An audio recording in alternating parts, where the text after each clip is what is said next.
I was doing reverse X to saddle entries on Diana J yesterday, and my son was not too pleased with it. He thought I was. He thought you should go with the traditional X guard and switch back to the single. He wasn't a fan of the saddle entry. This is Justin Lesko, Brazilian Jiu Jitsu brown belt and former pro MMA fighter. And I'm Mike Callahan, Brazilian Jiu Jitsu brown belt and a law enforcement officer. Welcome to That Jiu Jitsu Podcast.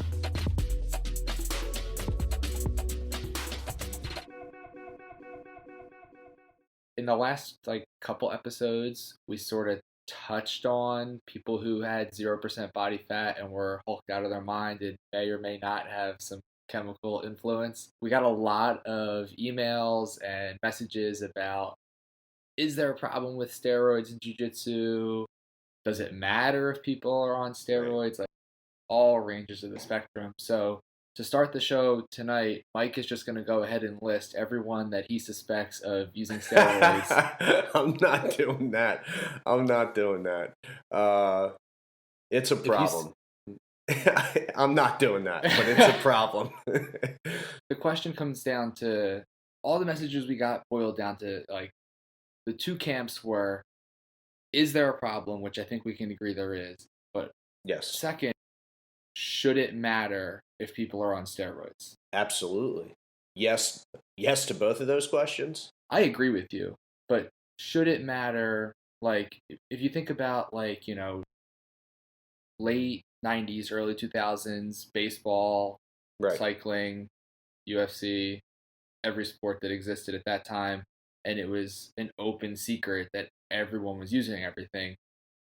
Wouldn't you say that we're kind of in that point right now with pro jiu-jitsu where it's just sort of an open secret? It's a problem. I think that there are a lot of people out there who don't use any type of performance enhancing drugs strictly out of principle, which is extremely commendable. The other part of it is that it depends on what they're taking, because some people are going to say that strength doesn't help, that size doesn't help. That if you're getting significantly bigger or stronger, that your cardio is going to take a hit. But there's shit out there that, Dillashaw was on EPO. That does nothing but, it's just blood gives doping. You a gas tank forever. Yeah, it's blood doping, And I'm sure that there's people that are competing in jiu-jitsu that are using EPO right now. So here's the thing. But here's the thing with jiu-jitsu is I can show up to any tournament and I could compete against Gordon Ryan. If he's doing an IBJJF tournament and I'm doing an IBJJF tournament, compete in air quotes. Compete. You'll be in the same tournament as Gordon Ryan. Yeah, the match technically will have a start and it will have an end, but there's no idea how long it will last. So it's not like other sports where in baseball, you couldn't show up and play a game against Mark McGwire, who was juiced to the gills. So what's the reasoning behind not implementing some sort of testing system? Is it money? Well, it's got to be money. I mean, Fight to Win does not do any sort of performance-enhancing drug testing, because how could they? How could you still afford to put on a single show every year if you were going to test 40 guys for one show? It's just not possible. IBJJF has testing for black belt world championships, but who do they ever catch with that? You know what I mean? It's not real testing. Didn't Kynan get popped? He got popped. Yeah, but I think the way to not pop for the IBJJF is to not be actively injecting yourself at the venue of the tournament when the guy comes to test you. There's a lot of names that I could say who have never tested positive, who we all know. Right, and the other thing too is that you're seeing a lot of the big name guys shy away from the IBJJF. To put it, all right. So if money is an issue, right? So when I was fighting at pro MMA on the regional level, pro MMA, you're still dealing with athletic commissions. You're still dealing with all the rules and all the regulations that the UFC is dealing with, right? If I didn't want to test positive for something, all I would have to do is not have it in my system the night of the fight. There's no testing leading up to the fight. There's no testing out of training camp, and as a person who never took anything in my life, I know for 90% fact I probably fought somebody who had something in their system. Just because it's yes, there's testing, It's but so rampant. it's so easy to not get caught. Well, the point of the testing is to. I understand the out of contest testing, right? So that's like the UFC fighters get tested during camps and everything. I understand that. The point of the testing the night of the fight, I don't think it's so much to make sure that no one's juicing or doping that night. But if you are taking it to a certain point up, a week or two before your fight, the purpose of this testing is that it's going to show up. Whether you take a piss test or a blood test. Um, But that's my point, is that even if a state athletic commission can only afford to test the guys who happen to be fighting in the main event one time, I don't know how you expect any other jiu-jitsu tournament or any other jiu-jitsu league or organization to be able to test people. The stakes are much higher in MMA than they are in jiu-jitsu, and we're still only managing to get one test. so So, is it coincidental that all these fucking monsters come out to play at ADCC?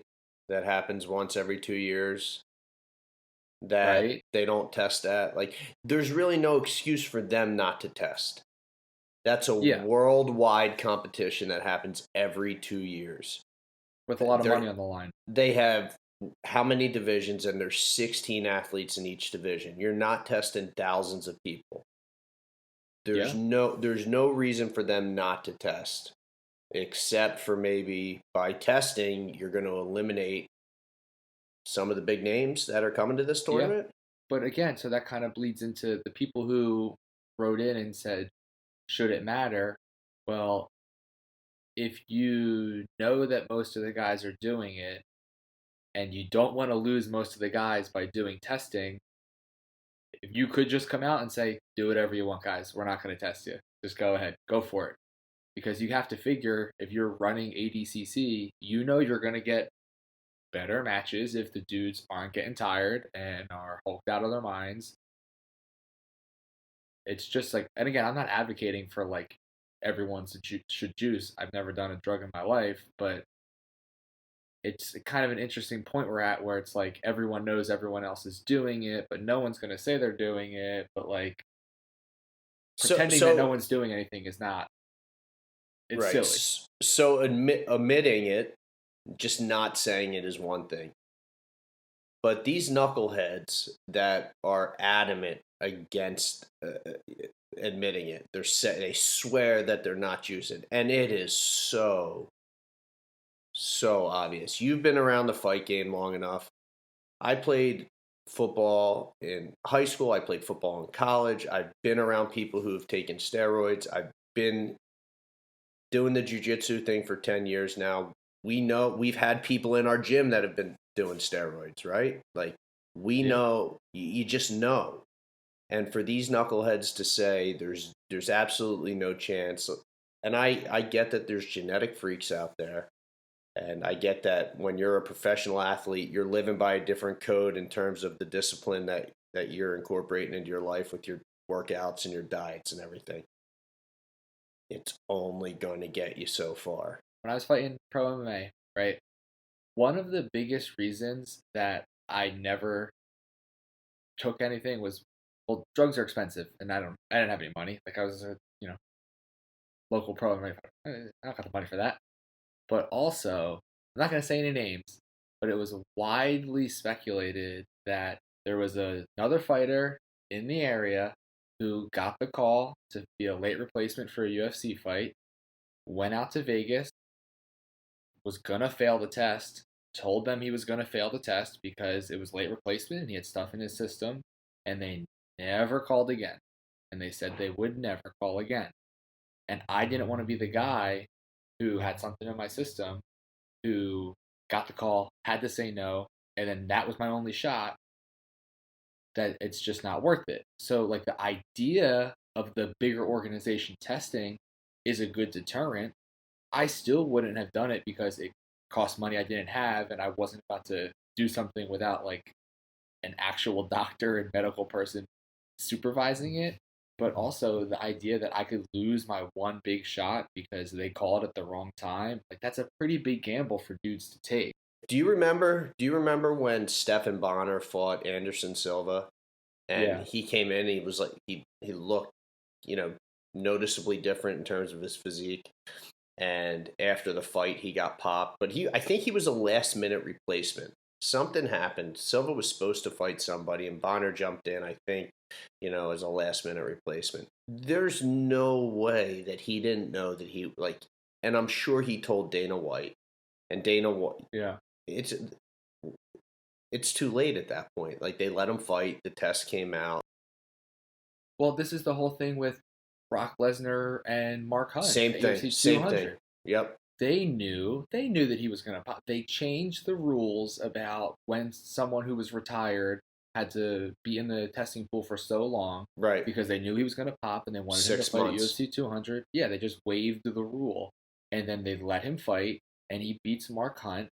He gets his win bonus. Mark Hunt does not, and then miraculously somehow Brock Lesnar tested positive. Who'd have thunk it? And that just settled. That court case just settled. I want to say within the last 6 months, because Mark Hunt was trying, like tirelessly to sue the UFC. So that was crazy.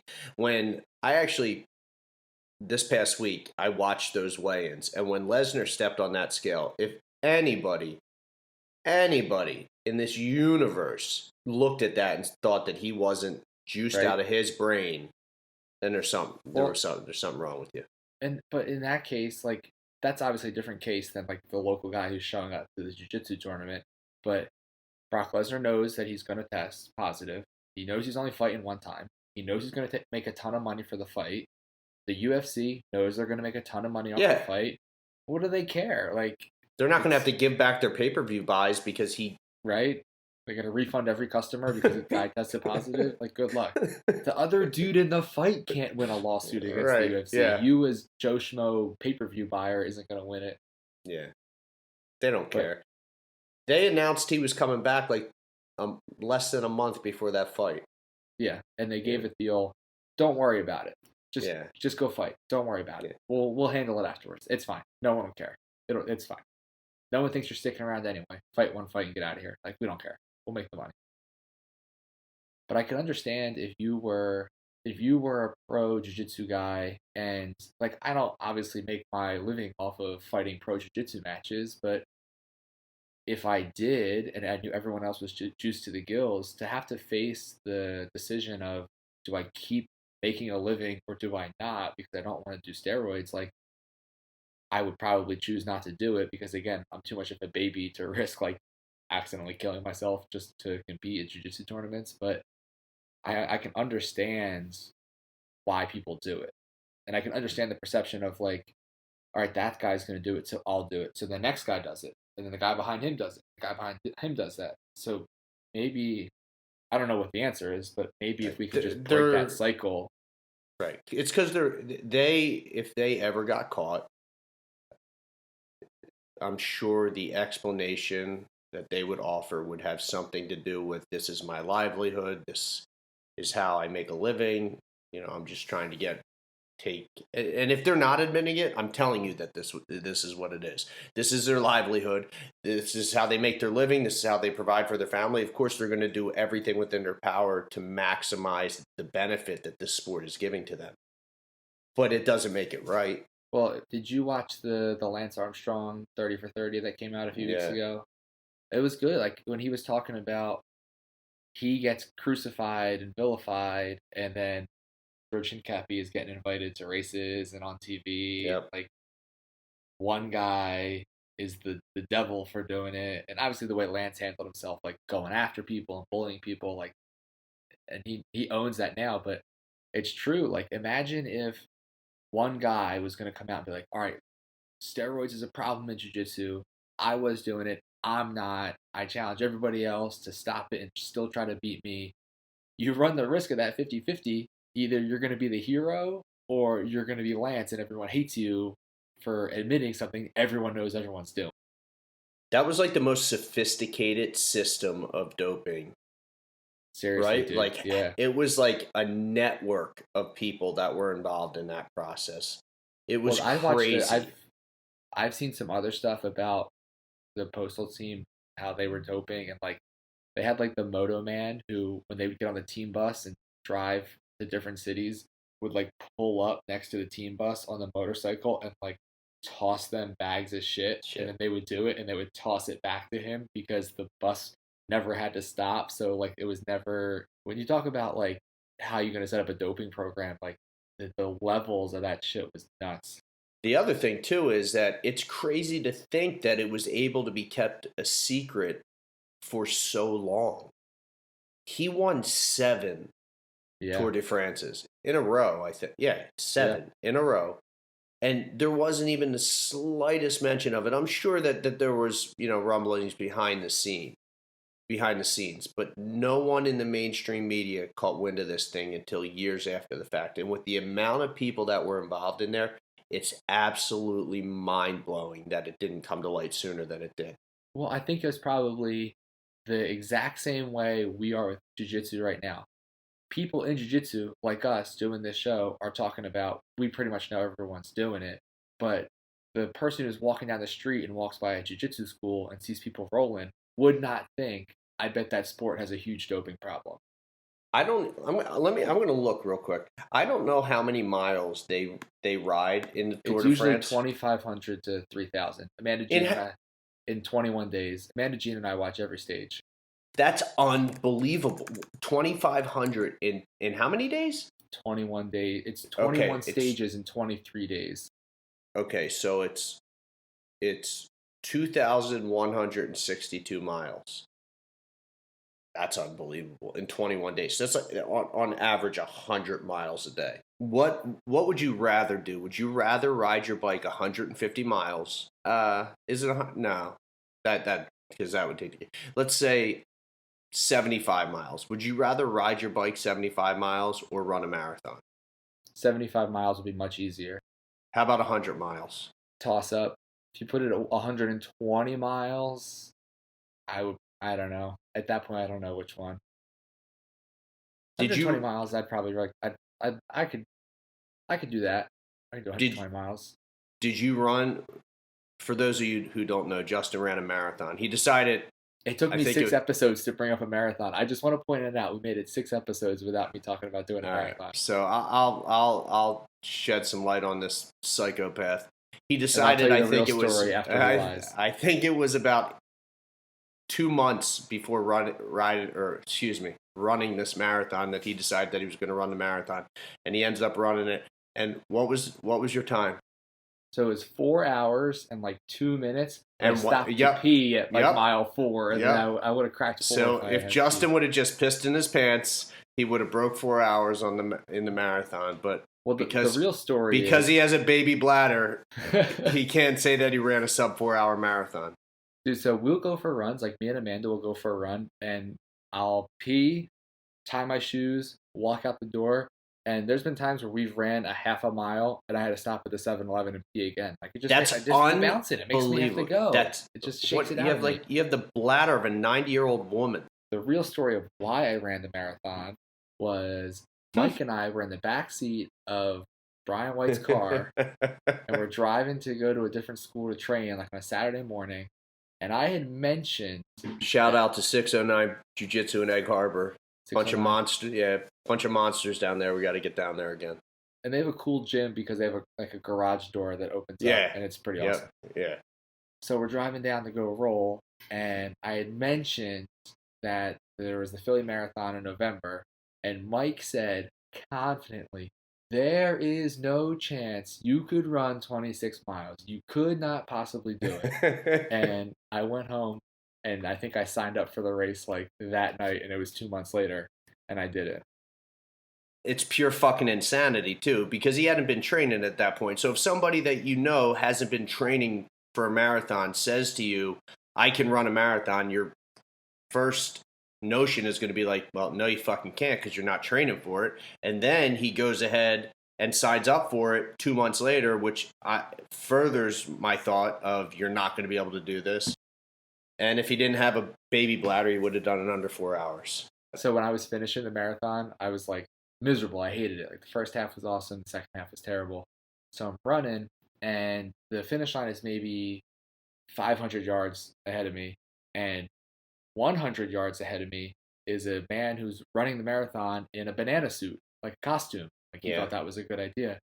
So I start to process in my brain that there's going to be a lot of photos at the finish line. Yep. If I cross the finish line behind the banana man, I can't put that on Instagram. So I had to like turn on the jets or whatever scraps of jets I had at that point after running for 4 hours, and I barely eked past him like in the chute, so I didn't lose the race to the fucking banana man. Similar story when we did the Broad Street last year. I was dying towards the end when we got down by the sports complex. The Broad Street run 10 miles. The 10-miler. And all of a sudden, this gentleman in one of those specialized wheelchairs comes like flying past me. And I'm like, good for you, buddy, but not today. He beat me considerably because I turned on the jets. And also, right around the finish line's in sight, and all of a sudden this, what had to be no older than a 13-year-old boy comes flying past me. As if my ego wasn't shot enough, you know what I mean? So I got a 65-mile bike ride in August and a 75-mile bike ride in. So the Broad Street got canceled because of COVID, and then it got rescheduled to a weekend in October, and that weekend is a weekend I'm doing a bike ride for MS. So no Broad Street. I've never trained on a bicycle before, so I get this road cycle. I have no business on this bike. How much did you spend on this bike? Don't worry about it. It's not a couple thousand. No, it's used. Okay. What kind of bike is it? It's a Trek. Yeah. It's a Trek AL something. I don't even know. It's black, and it's got real skinny tires on it. So my wife says to me, like, listen, like, when you start riding on the road, this is no joke. Not that she has any experience with cycling, but she has a lot more common sense than I do. So she says, you need to get some proper equipment. I'm like, no problem. Yeah. I got you. Right. So the next day we get a package and she opens it up, or it was a couple days later because of Amazon Prime. And she's like, what the fuck is this? And I said, it's the thing that I put my phone on the handlebars. Yeah. She's like, well, why did you get that? I'm like, because you told me I need to get the proper equipment for the bike. She's like, I meant a helmet. Yeah. She's like, I meant like visible clothing, like highly like reflective clothing. I didn't mean something that you could mount your phone on the bike. So now New Jersey, they just announced is opening like salons and spas and tattoo places, and then like medium risk sports can start training again, and then high risk could down in July can start training again. I don't know where Jiu Jitsu falls in risk factors, but the highest possible risk, right? Like there's whatever the highest risk is. If there's a color above red, then that's what color Jiu Jitsu is. Yeah, let me rephrase. I know what color it falls into, but I don't know if Governor Phil Murphy of New Jersey knows what category it falls into. Governor Murphy, I know that there's a lot of people that are not too pleased with you right now, but we don't have to go down the coronavirus wormhole again. But yeah, I'm tired of only running. Yeah, I'm tired of only running. And just I'm ready to rip a motherfucker's head off. I have a very long list of techniques to try once we can roll again. Yeah, I was doing reverse X to saddle entries on Diana J yesterday, and my son was not too pleased with it. He thought I was. He thought he should go with the traditional X guard and switch back to the single. Like he wasn't a fan of the saddle entry. No, he wasn't a fan of his mother getting launched around the playroom in various variations of the X guard, but he came around to it once I explained to him that like Daddy's got a drill, Daddy's got a drill. Once she was moving you around, he was like, "Okay, I get it." that's exactly what happened. Did you see Amanda Nunes is considering retiring? Retirement. Yeah. She said she's got nothing left to achieve, and she did everything she wanted, and can't argue with her. Yeah. Because now at this point, if you fight someone and lose, you're going to lose to someone who no one thinks you should have lost to, and taint your own legacy. I get it. That's what I plan to do once I win multiple fight to win titles and a IBJJF world title. I'm just probably going to pack it in and come talk to you. Maybe we'll be able to get an interview then. Well, I saw today that they announced that Gary Tonon's coming back to fight to win. Yeah, he's fighting Oswaldo Menino. Yeah, it's a name I struggle with the pronunciation. He's a 4-time world champ. So yeah, and Gary Tonon is Gary Tonon, the most exciting grappler in the world. The most exciting grappler in the world. He's a little bit. He's jumping on like the Gordon Ryan, like he was going after Keenan and everything, but Gary Tonon is the most entertaining grappler in the world. All right, here's an interesting question for you. Do you think the Conor McGregor of Jiu Jitsu already exists in the sport and can take Jiu Jitsu to the level of the UFC? Or is it going to be somebody new who's going to come into Jiu Jitsu who we don't even know their name yet that's going to take it? It's never going to. Jiu Jitsu will never be to the level of the UFC. But hot take alert. I need a hot take. Yeah. Drop. Yeah. Jiu Jitsu is never going to be the level of the UFC. But yeah, it's Gordon Ryan. Gordon Ryan's only 24 years old. I know. It blows my mind that he's only It's unbelievable, right? He's 24 years old. He's undoubtedly the best no-gi grappler in the world. It would be awesome to see him try to compete in the gi. I'm one of the few who understands and gets it and is like supportive of the decision not to put the gi on. Like, he literally has nothing left to prove in the no-gi game. Like, he just destroys people. He makes the most elite grapplers in the world look like amateurs. He is the person who can take this sport as far as it can go. He's such a polarizing figure. You either love him or you hate him, you know. But you got to respect. Depending on the week, I game. go back and forth. Yeah. All right. So these are Mike Callahan's hot takes. Jiu-Jitsu will never be as big as MMA, and Gordon Ryan is the guy to take it as far as it can go. Yep. Did I about sum that up correctly? I mean, you do have young up-and-comers, Nicky Ryan, the Rotolo brothers, and obviously as the years pass, there are going to be more people.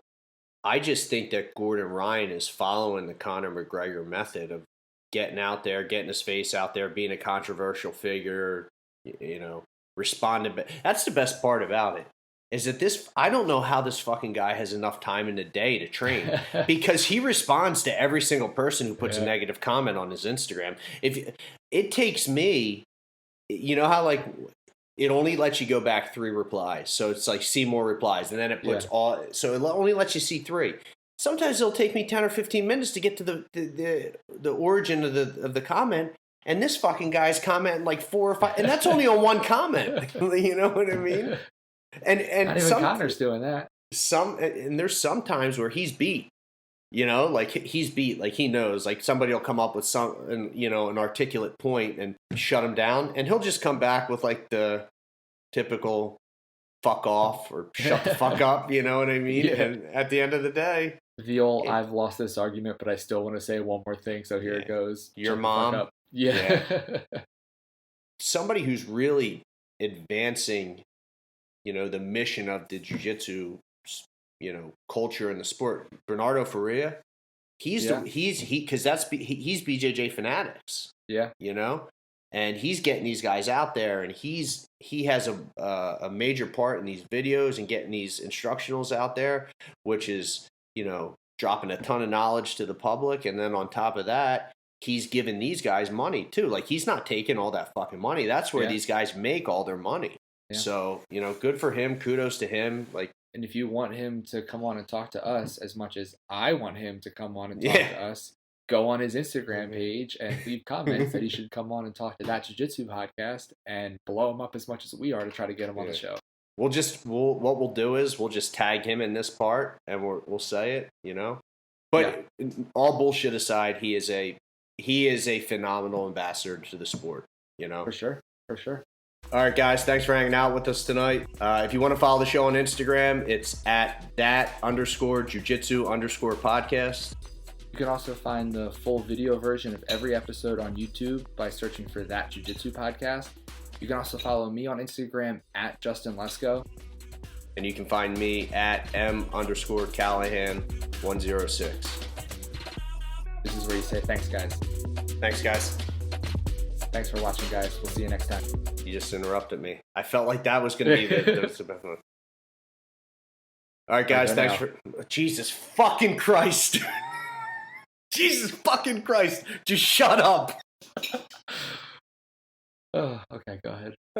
Just stop.